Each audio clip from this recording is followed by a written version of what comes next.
हम बात करने वाले हैं सबसे ज़्यादा कॉमन और सबसे ज़्यादा पाए जाने वाली इन्फेक्शियस डिजीज़ जिसको बोलते हैं टीबी यानी ट्यूबरकुलोसिस। ट्यूबरकुलोसिस की बात की जाए तो ट्यूबरकुलोसिस की जो हिस्ट्री है बहुत पुरानी है।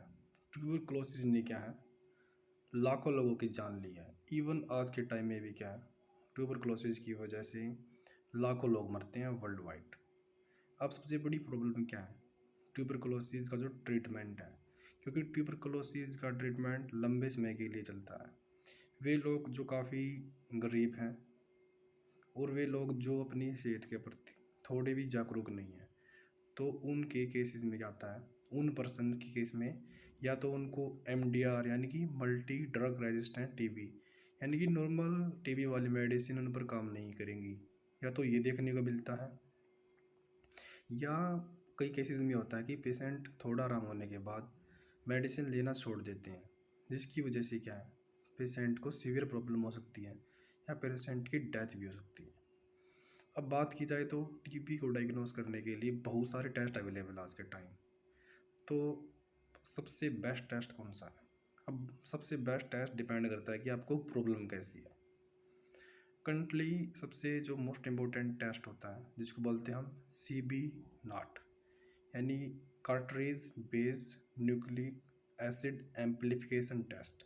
ये जो टेस्ट है हर एक government hospital CSC PSC even rural area के अंदर भी क्या है गवर्नमेंट ने प्रोवाइड कर रखा है। ये काफ़ी ज़्यादा इफ़ेक्टिव है। इसको हम जीन एक्सपर्ट MTB-RIF नाम से भी जानते हैं।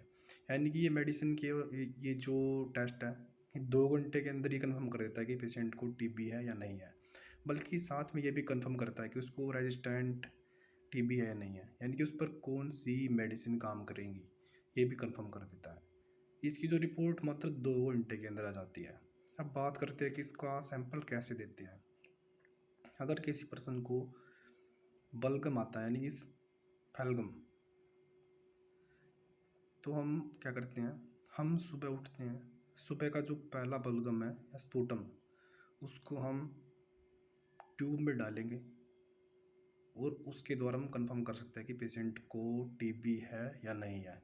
इसके अलावा अगर किसी पर्सन को एक्स्ट्रा पल्मोनरी टीबी है, लाइक प्लूरल टीबी है या ब्रेन में टीबी है, स्पाइनल कॉर्ड में टीबी है या किसी और जगह टीबी है लाइक बोन में, तो उन केसेस में हम क्या करते हैं फ्लूइड है पार्टिकुलर जगह से, फ्लूइड का भी हम क्या कर सकते हैं CB नॉट टेस्ट कर सकते हैं। उसके बेसिस पे हम कंफर्म कर सकते हैं कि पेशेंट को टीबी है या नहीं है। इसके अलावा बहुत सारे और टेस्ट हैं जो काफ़ी ज़्यादा महंगे हैं और वो इस टेस्ट से कम सेंसिटिव है। करंटली अभी बात की जाए तो यही टेस्ट है जो इनफ है टीबी को डायग्नोस करने के लिए।